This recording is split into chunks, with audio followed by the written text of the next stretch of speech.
CHAMS, our live online batches for all the 3 subjects, are about to start for the session 21-22. Do check the information in the description below.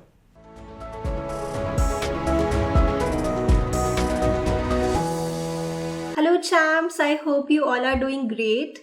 This is one of the most requested videos. आप में से बहुत CHAMS request कर रहे थे कि मैं foreign exchange rate chapter में से और बैलेंस ऑफ पेमेंट्स चैप्टर में से कुछ हॉट्स और एनालिटिकल क्वेश्चंस डिस्कस करूं. हॉट्स क्या होता है? हायर ऑर्डर थिंकिंग स्किल्स, यानी थोड़े से हायर लेवल क्वेश्चंस. तो लेकर आई हूं मैं आपके लिए ये video. CHAMS, I have already uploaded 2 videos related to foreign exchange rate chapter जिसमें मैंने analytical questions डिस्कस किए हैं. तो आप वो वीडियोस भी ज़रूर देख लीजिएगा. The link is in the description below. उसमें से एक वीडियो में मैंने डिस्कस किए इस तरह के क्वेश्चंस जिसमें हमें बताना होता है कि फॉरेन एक्सचेंज रेट पर क्या फ़र्क पड़ेगा due to change in demand and supply of foreign currency. And in one video, I have discussed the appreciation and depreciation of domestic currency और इसका क्या फ़र्क पड़ेगा imports and exports पर. Both the videos are very important, so do watch them. अब हम start करते हैं ये video. Okay, so this first question is actually from your NCERT. If inflation is higher in country A than in country B and the exchange rate between the two countries is fixed, what is likely to happen to the trade balance between the two countries? CHAMS, trade balance क्या होता है? Trade balance या balance of trade is the difference between export and import of goods, right? यानी जब भी हम trade balance की बात करते हैं तो हम export और import of goods की बात कर रहे होते हैं.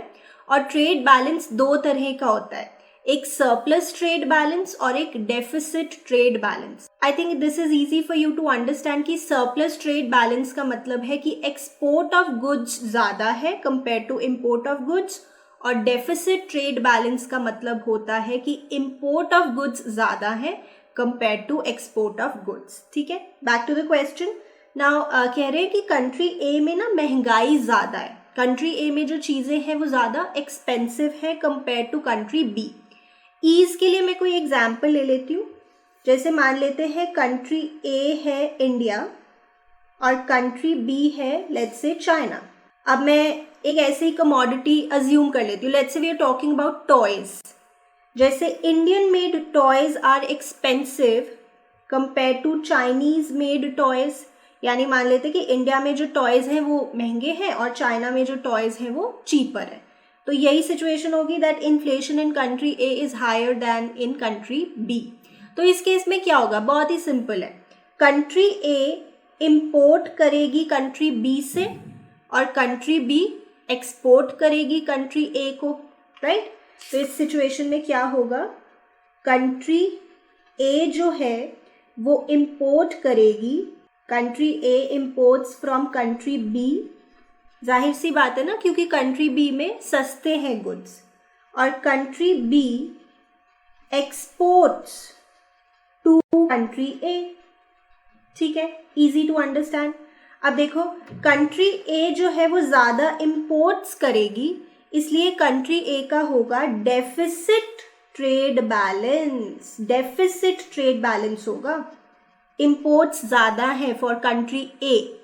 और कंट्री बी के लिए होगा surplus trade balance. Surplus trade balance क्योंकि कंट्री बी के एक्सपोर्ट्स ज़्यादा हैं. सो CHAMS बहुत ही सिंपल है. हम लिखेंगे that country A will import from country B which will lead to deficit trade balance for country A, and country B will export to country A which will lead to surplus trade balance for country B. और ऐसा fixed exchange rate system में होगा, right? CHAMS, another very very important question. बहुत बार आपका ये question आपने शायद अपने प्री बोर्ड्स या इंटरनल एग्जाम्स में देखा होगा. The difference between devaluation and depreciation of currency. Simple है, डीवैल्यूएशन होता है जब गवर्नमेंट जानबूझ के अपनी कंट्री की करेंसी की वैल्यू कम कर देती है in relation to other currencies.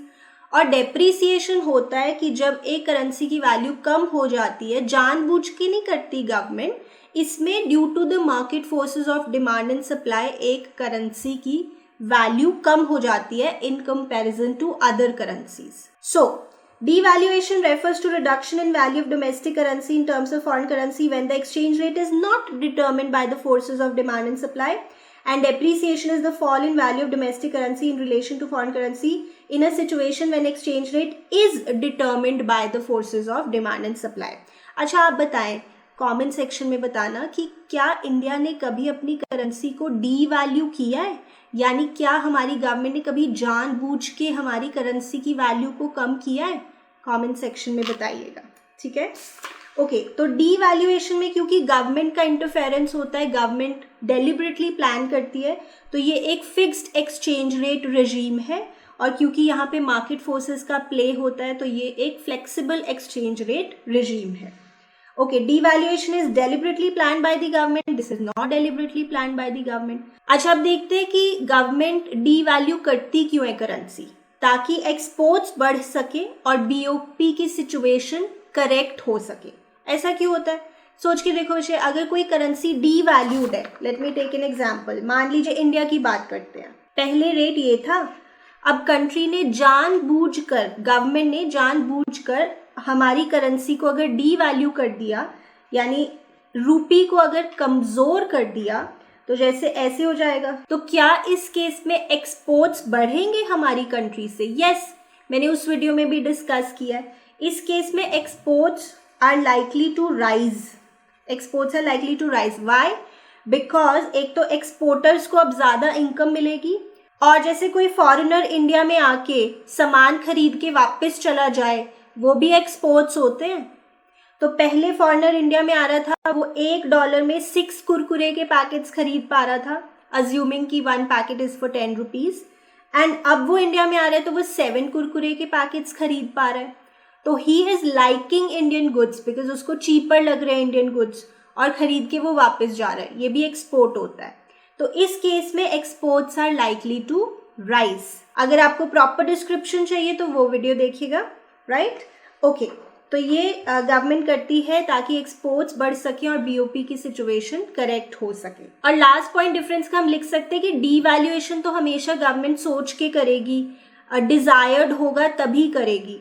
यानी डीवैल्यूएशन से एक डिजायर्ड फॉल होता है करेंसी की वैल्यू में, और डेप्रीसिएशन अपने आप हो जाता है ना, तो कई बार अनडिजायर्ड फॉल भी हो जाता है करेंसी की वैल्यू में. ओके चैम्प्स, अब डीवैल्यूएशन और डेप्रीसिएशन कर रहे हैं तो रीवैल्यूएशन और एप्रीसिएशन भी कर लेना चाहिए, ठीक है? ये बिल्कुल रिवर्स होता है. रीवैल्यूएशन में गवर्नमेंट प्लान करती है कि करेंसी की वैल्यू हम बढ़ाएंगे, deliberately planned by the government. It refers to increase in the value of domestic currency in terms of foreign currency under fixed exchange rate system. Fixed क्यों बोल रहे हैं? Because again government की interference जहाँ पे होगी तो वो fixed exchange rate system होगा. Appreciation refers to rise in value of domestic currency in terms of foreign currency under flexible exchange rate system, because यहाँ पे free play of market forces की वजह से अगर हमारी करेंसी की वैल्यू बढ़ती है तो that is appreciation, right? Revaluation fixed में होता है, appreciation flexible में होता है. Revaluation deliberately planned by the government होता है, appreciation deliberately planned by the government नहीं होता, वो अपने आप हो जाता है. अब गवर्नमेंट ऐसा क्यों करती है? To correct BOP situation. To correct BOP situation में कई बातें आ सकती हैं, जैसे यहाँ पे हम अपनी कंट्री की करेंसी की वैल्यू बढ़ा रहे हैं, ठीक है? अब ऐसा हम क्यों कर रहे होंगे? बिकॉज हम अपना इम्पोर्ट बिल कम करना चाहते हैं, है ना? इम्पोर्ट बिल इससे कम हो जाएगा, that could be one reason, import bill कम करने के लिए. So to correct BOP situation government कई बार डीवैल्यूएशन करती है, कई बार रीवैल्यूएशन करती है, बट ऑफ कोर्स ये इतना फ्रीक्वेंटली नहीं होता, वंस इन अ वाइल होता है. जैसे आप मुझे बता रहे हैं कि डीवैल्यूएशन कब किया था इंडिया ने और किया भी था या नहीं. तो हम आगे देखते हैं. Slump in oil prices, how will this affect India's CAD? ये कैड क्या है? This is current account deficit. Current account deficit. अच्छा, करंट अकाउंट ऑफ बीओपी में आप क्या क्या शो करते हो? जैसे विजिबल्स और इनविजिबल्स. विजिबल्स में export and import of goods, invisibles में हम बात करते हैं factor services, non factor services और करंट ट्रांसफर्स की. तो करंट अकाउंट डेफिसिट का मतलब है कि ये जो भी आइटम्स हम करंट अकाउंट में शो करते हैं इससे डेफिसिट हो रहा है, यानी कि आउटफ्लो ऑफ फॉरेन करेंसी ज्यादा है compare to inflow of foreign currency, ठीक है? तो करंट अकाउंट डेफिसिट होता है CAD, CAD. Okay, slump in oil prices. अब आप बताओ, इंडिया जो है वो ऑयल को इम्पोर्ट करता है या एक्सपोर्ट? ऑफ कोर्स हम इम्पोर्ट करते हैं ऑयल को, ठीक है। India imports oil, very simple. So अब अगर हम ऑयल को इम्पोर्ट कर रहे हैं और ऑयल के प्राइसेस कम हो गए हैं, तो क्या अब हमारे इम्पोर्ट्स चीपर नहीं हो जाएंगे? हो जाएंगे ना। तो हमारे इम्पोर्ट्स सस्ते हो जाएंगे, जिस वजह से हमारा जो डेफिसिट है वो थोड़ा इम्प्रूव हो जाएगा। यानी अब इतना डेफिसिट नहीं रहेगा जितना पहले था, बिकॉज अब इम्पोर्ट्स थोड़े से चीपर हो गए हैं। सो अब इंडिया अपनी फॉरेन एक्सचेंज थोड़ी सेव कर पाएगा और हमारा करंट अकाउंट डेफिसिट थोड़ा सा इम्प्रूव हो जाएगा, थोड़ा सा मैनेज हो जाएगा। राइट चैम्प्स, ये क्वेश्चन मैंने आपके TR जैन से ही पिक किया है, वहां पे देखिएगा। राइट, आगे चलते हैं। Alright champs, now Indian rupee has been depreciating in the recent times. What effect will it have on India's CAD? Again current account deficit पे क्या फर्क पड़ेगा? नाउ चैम्प्स, अगर इंडियन रूपी डेप्रीशिएट हो रहा है तो something like this is happening कि मान लीजिए पहले $1 was 50 rupees and now Indian currency has depreciated, तो लेट्स से अब हो गया है 70 रुपीज़ का, ठीक है। इंडियन रूपी कमज़ोर हो गया है। इससे एक्सपोर्ट्स पे क्या फ़र्क पड़ेगा? Exports will rise and imports will fall. How? बच्चे वो अब आप सोचें, I have already discuss that in that video. Okay, अब अगर एक्सपोर्ट्स बढ़ जाएंगे और इम्पोर्ट्स कम हो जाएंगे तो नॉर्मल सा सोच के देखो, इनफ्लो ज़्यादा होगा, आउटफ्लो कम होगा। तो हमारा जो कैड है ना वो थोड़ा सा इम्प्रूव हो जाएगा, थोड़ा सा मैनेज हो जाएगा, या हम कह सकते हैं हमारा जो डेफिसिट है वो थोड़ा कम हो जाएगा। बिकॉज अब हमारे एक्सपोर्ट्स बढ़ जाएंगे, इम्पोर्ट्स कम हो जाएंगे, यहाँ से इनफ्लो ज़्यादा आएगा और आउटफ्लो कम होगा, तो हमारा जो कैड है वो थोड़ा मैनेज हो जाएगा, इम्प्रूव हो जाएगा, डेफिसिट थोड़ा कम हो जाएगा। राइट, बट इसमें हम एक पर्सपेक्टिव और लिखेंगे। We'll write one more approach से आंसर, दैट इज कि जैसे यहाँ पे हमारे इम्पोर्ट्स महंगे हो जाएंगे, ठीक है, इम्पोर्ट्स बिकम कॉस्टलियर हियर, और अगर हमें एज अ कंट्री कुछ ऐसे इम्पोर्ट्स हैं जो करने ही करने हैं, जैसे कोई असेंशियल रॉ मटेरियल हमें इम्पोर्ट करना ज़रूरी है, right, if we have to make certain imports और वो हो गए हैं महंगे, तो इस वजह, इस पर्सपेक्टिव से अगर हम सोचें तो इम्पोर्ट्स हो गए हैं महंगे, अब आउटफ्लो ज़्यादा होगा करेंसी का, तो इस पर्सपेक्टिव से देखें तो हमारा जो कैड है वो उल्टा डिटीरियोरेट हो जाएगा, मतलब डेफिसिट और बढ़ जाएगा।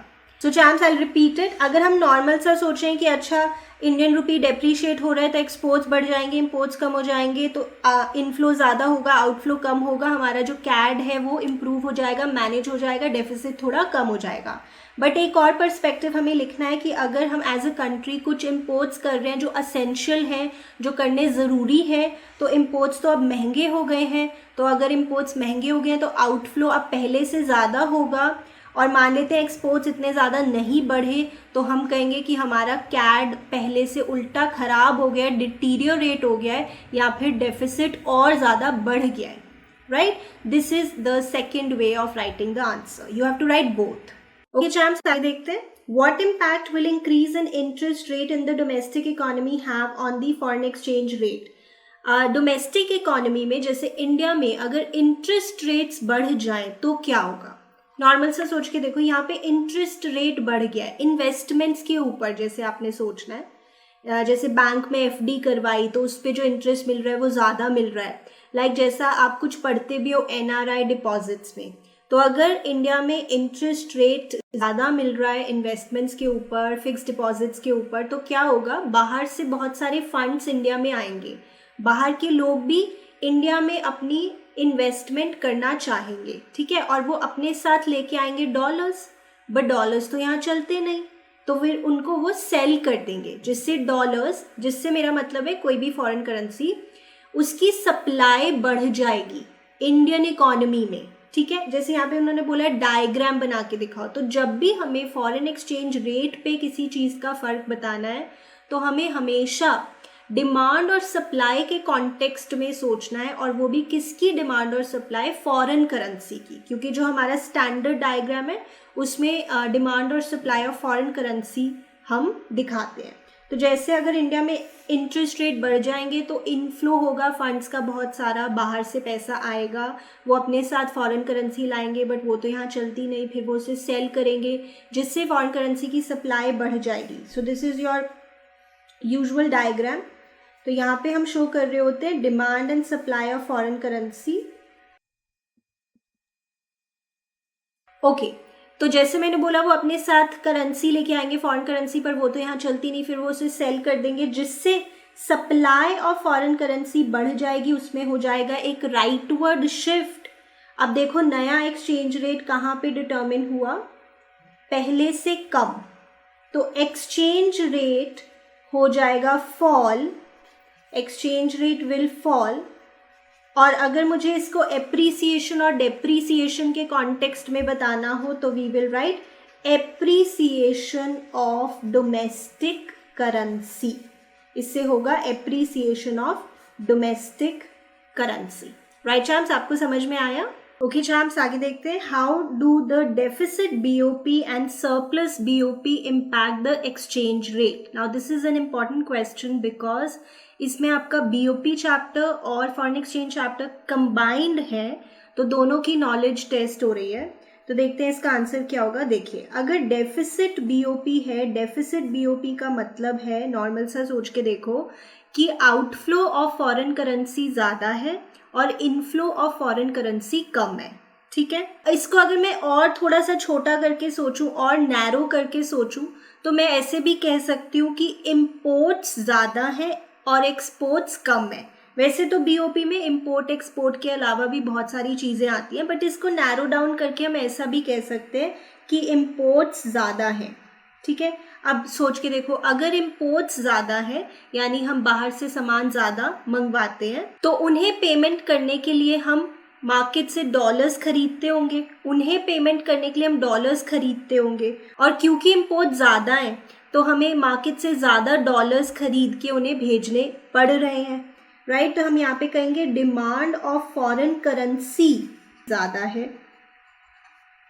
ठीक है, अब इसका फॉरेन एक्सचेंज रेट पे क्या फ़र्क पड़ेगा? देखो डायग्राम भी, आप एक छोटा सा डायग्राम बना के भी देख सकते हो कि अच्छा अगर डिमांड ऑफ फॉरेन करेंसी ज़्यादा है तो डिमांड कर्व में राइटवर्ड शिफ्ट हो जाएगा। तो देखो फॉरेन एक्सचेंज रेट बढ़ गया है तो फॉरेन एक्सचेंज रेट राइज हो जाएगा। बट आप इसको बिना डायग्राम्स के भी सोच सकते हो, फॉरेन एक्सचेंज रेट राइज हो जाएगा। कैसे? देखो फॉरेन करेंसी की डिमांड बढ़ गई है, जिस चीज़ की डिमांड बढ़ जाती है उस चीज़ की वैल्यू बढ़ जाती है। इन कंपैरिजन हमारी वैल्यू थोड़ी कम हो जाएगी, हम मतलब डोमेस्टिक करेंसी, डोमेस्टिक करेंसी यहाँ पे डेप्रीशिएट हो जाएगी क्योंकि डॉलर की वैल्यू बढ़ जाएगी, हमारी वैल्यू थोड़ी कम हो जाएगी। और अगर डोमेस्टिक करेंसी डेप्रीशिएट हो रही है तो something like this is happening. देखो हमारी वैल्यू कम हो गई तो something like this is happening ना, फ्रॉम 60 to 70। तो इसे हम क्या बोलेंगे? फॉरेन एक्सचेंज रेट राइज हो रहा है। राइट, ठीक है। अब दूसरा देखते हैं, अगर सरप्लस बीओपी है, सरप्लस बीओपी का मतलब है कि इनफ्लो ऑफ फॉरेन करेंसी ज़्यादा है और आउटफ्लो ऑफ फॉरेन करेंसी कम है। Inflow of foreign currency is more than outflow of foreign currency. अब नॉर्मल सा सोच के देखो, अगर बाहर से ज़्यादा करेंसी आ रही है बट यहाँ पे तो डॉलर्स चलते नहीं ना, तो हम उसे सेल कर देंगे। तो यहाँ पे सप्लाई ऑफ फॉरेन करेंसी बढ़ जाएगी, सप्लाई ऑफ फॉरेन करेंसी बढ़ जाएगी, जिससे अब एक्सचेंज रेट पे क्या फ़र्क पड़ेगा? दो तरीके से सोच सकते हैं, डायग्राम से भी और वैसे भी। अगर फॉरेन करेंसी की सप्लाई बढ़ गई, जिस चीज़ की सप्लाई बढ़ जाती है उस चीज़ की वैल्यू कम हो जाती है। इन कंपैरिजन हमारी वैल्यू थोड़ी बढ़ जाएगी, यानी appreciation of domestic currency, appreciation of domestic currency. और अगर इसे मैं एक्सचेंज रेट के कॉन्टेक्स्ट में सोच के देखूं तो something like this is happening कि पहले अगर डॉलर 160 रुपीज़ का था, अब अगर मैं एप्रिशिएट कर गई, मतलब डोमेस्टिक करेंसी अगर एप्रिशिएट कर गई है तो something like this is happening. और इसे आप क्या बोलेंगे? Foreign exchange rate will fall, foreign exchange rate will fall. Right champs, तो आई रियली होप कि आपको ये समझ में आया। यहाँ पे चैम्प्स मैं एक बात और ऐड करना चाहती हूँ कि जैसे डेफिसिट ऑफ बीओपी था, तो जैसे मैंने यहाँ पे लिख के बताया इनफ्लो और आउटफ्लो के कॉन्टेक्स्ट में, तो यहाँ पे इनफ्लो ऑफ फॉरेन करेंसी कम है, आउटफ्लो ऑफ फॉरेन करेंसी ज़्यादा है, तो बाहर ज़्यादा फॉरेन करेंसी जा रही है। कैसे जा रही है? खरीदोगे फिर उसको भेजोगे, तो यहाँ पे डिमांड ऑफ फॉरेन करेंसी इस तरह से बढ़ रही है, आप ऐसे भी सोच सकते हैं। Right champs? ओके चैम्प्स, तो नेक्स्ट क्वेश्चन आपका मैनेज्ड फ्लोटिंग कॉन्सेप्ट से रिलेटेड है। अगर आप चाहते हैं कि मैनेज्ड फ्लोटिंग से रिलेटेड मैं एक एक्सक्लूसिव वीडियो बनाऊं तो आप मुझे कमेंट सेक्शन में बता सकते हैं। अभी देखते हैं ये question. The market price of US dollar has increased considerably leading to rise in rupee value of imports of essential goods. इसका क्या मतलब है? जैसे वो कह रहे हैं market price of US dollar बहुत बढ़ गया है, मतलब डॉलर बहुत महंगा हो गया है, समथिंग लाइक दिस, कि पहले इतना था बट अब इतना हो गया है, तो हम कहेंगे that the market price of US dollar has increased. इससे हमें क्या प्रॉब्लम हो रही है? इससे हमारा जो इम्पोर्ट बिल है वो बढ़ गया है, इम्पोर्ट्स हमारे महंगे हो गए हैं, ठीक है, इम्पोर्ट्स बहुत ही कॉस्टली हो गए हैं। This is what they have also said. तो अब आरबीआई इस सिचुएशन में क्या करे टू करेक्ट दिस सिचुएशन? तो आरबीआई जब स्टेप लेता है वो दो में से कोई स्टेप ले सकता है, या तो वो सेल कर दे फॉरेन करेंसी या तो वो बाय कर ले फॉरेन करेंसी, क्योंकि RBI is the custodian of foreign exchange. आप पढ़ते भी हो फंक्शंस ऑफ सेंट्रल बैंक में, आरबीआई के पास बहुत सारा फॉरेन एक्सचेंज रिजर्व्स होते हैं, तो वो कोई भी अगर ऐसी सिचुएशन होती है जिसमें उसको लगता है कि फॉरेन एक्सचेंज रेट कुछ ज़्यादा ही ऊपर या नीचे हो गया है, तो वो या तो बाय करता है फॉरेन करेंसी या तो सेल करता है foreign currency to keep the foreign exchange rate within desirable limits. अब वो किस सिचुएशन में बाय करता है, किस सिचुएशन में सेल करता है, ये समझना कोई ज़्यादा मुश्किल काम नहीं है। अब यहाँ पे जैसे आप देख रहे हैं कि डॉलर कुछ ज़्यादा ही स्ट्रांग हो गया है, डॉलर कुछ ज़्यादा ही स्ट्रांग हो गया है, डॉलर की वैल्यू कुछ ज़्यादा ही बढ़ गई है। अब अगर किसी चीज़ की वैल्यू को हम कम करना चाहते हैं तो हम उसकी सप्लाई अगर बढ़ा दें मार्केट में, सप्लाई जिस चीज़ की ज़्यादा हो जाती है उस चीज़ की वैल्यू कम हो जाती है। ये तो बेसिक इकोनॉमिक्स है, राइट? अब यहाँ पे आरबीआई को क्या करना चाहिए कि उसके पास जो डॉलर्स पड़े हुए हैं रिजर्व्स में उसको सेल कर देने चाहिए, सारे नहीं ऑफ कोर्स, कुछ उसमें से सेल कर देने चाहिए। So RBI should sell it's reserves of US dollars. अच्छा, उससे होगा क्या?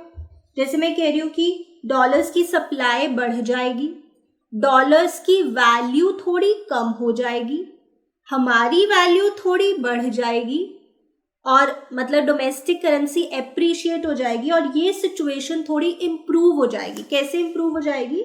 ये सिचुएशन में भी ऐसे हो जाए, 50 से पहले 70 था ना, तो अब 70 से मे बी थोड़ा सा इम्प्रूव हो जाए, 55 हो जाए, क्योंकि यहाँ पे डॉलर्स की वैल्यू कम हो गई है, इन कंपैरिजन हमारी वैल्यू थोड़ी बढ़ गई है, इन कंपैरिजन हम थोड़े से स्ट्रांग हो गए हैं।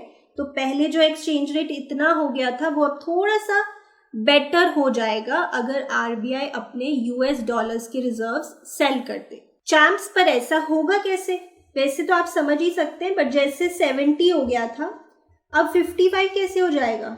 कैसे हो जाएगा? क्योंकि डॉलर्स की वैल्यू हम कह रहे हैं थोड़ी कम हो जाएगी। अभी फिलहाल डॉलर्स बहुत ज़्यादा ही स्ट्रांग हुआ है ना, डॉलर की वैल्यू थोड़ी कम हो जाएगी, हमारी वैल्यू थोड़ी बढ़ जाएगी, तो this is appreciation of domestic currency, right champs? तो इस केस में आरबीआई को सेल करने चाहिए यूएस डॉलर्स ताकि यूएस डॉलर की वैल्यू थोड़ी कम हो जाए। सब लास्ट क्वेश्चन देखते हैं। Other things remaining constant when in a country the price of foreign currency rises, national income is likely to rise, likely to fall, likely to rise and fall, या not affected. Okay, price of foreign currency rises यानी something like this is happening, foreign currency महंगी हो गई है, like this, ठीक है? अब देखो, इससे exports बढ़ेंगे और imports कम होंगे, ठीक है?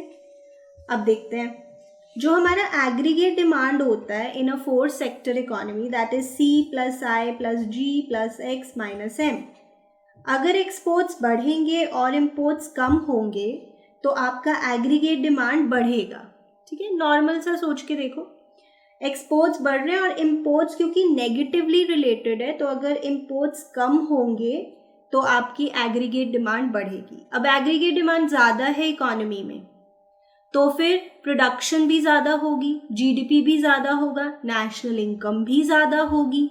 तो इसका सही आंसर है लाइकली टू राइज। चैम्प्स, जब आप इसका आंसर TRGen में देखेंगे तो शायद आपको मिल सकता है नॉट अफेक्टेड। उन्होंने 2 आंसर्स दिए हैं बेसिकली कि नॉट अफेक्टेड क्योंकि फॉरेन एक्सचेंज जो रेट है या फॉरेन करेंसी का जो प्राइस है वो तो हर वक्त ही फ्लक्चुएट करता रहता है, तो इसका एग्जैक्ट इम्पैक्ट हम नेशनल इनकम पे नहीं कह सकते हैं। और फिर उन्होंने एक इनडायरेक्ट इम्पैक्ट वाला आंसर दिया हुआ है। बट जब आप CBSE की मार्किंग स्कीम देखेंगे तो उन्होंने इसका आंसर लाइकली टू राइज ही दिया हुआ है, स्पेसिफिक आंसर दिया हुआ है, तो हम भी यही लेंगे। और यहाँ लिखा भी है अदर थिंग्स रिमेनिंग कांस्टेंट, मतलब बाकी चीज़ों को भूल जाओ। अगर एट अ पॉइंट प्राइस बढ़ता है फॉरेन करेंसी का तो नेशनल इनकम पे क्या फ़र्क पड़ेगा। ठीक है, मैं क्विकली एक बार बता देती हूँ। तो जैसे फॉरेन करेंसी महंगी हो गई है, यानी ऐसी सिचुएशन है राइज इन एक्सचेंज रेट वाली, एक्सपोर्ट्स बढ़ेंगे, इंपोर्ट्स कम होंगे, एग्रीगेट डिमांड बढ़ेगी, प्रोडक्शन बढ़ेगी, जीडीपी बढ़ेगा, नेशनल इनकम बढ़ेगी। Right, champs, so I really hope that this video helped you. If it did, तो please like the video, subscribe to our channel. और भी अगर आप कोई स्पेसिफिक क्वेश्चंस चाहते हैं कि मैं डिस्कस करूं एनी कॉन्सेप्ट, तो आप मुझे कमेंट सेक्शन में बता सकते हैं। I will definitely come up with a video related to that. और अच्छे से मेहनत कीजिए, पढ़ते रहिए, keep learning and I will keep teaching. मिलते हैं नेक्स्ट वीडियो में। हे चैम्प्स, कुछ बहुत ही इंटरेस्टिंग वीडियोस के साथ हम आपकी बिजनेस, टेक्नोलॉजी और स्टार्टअप्स की नॉलेज बढ़ाने के लिए लेकर आए हैं एक नया channel, passionate and curious. The link is in the description below. Do check it out.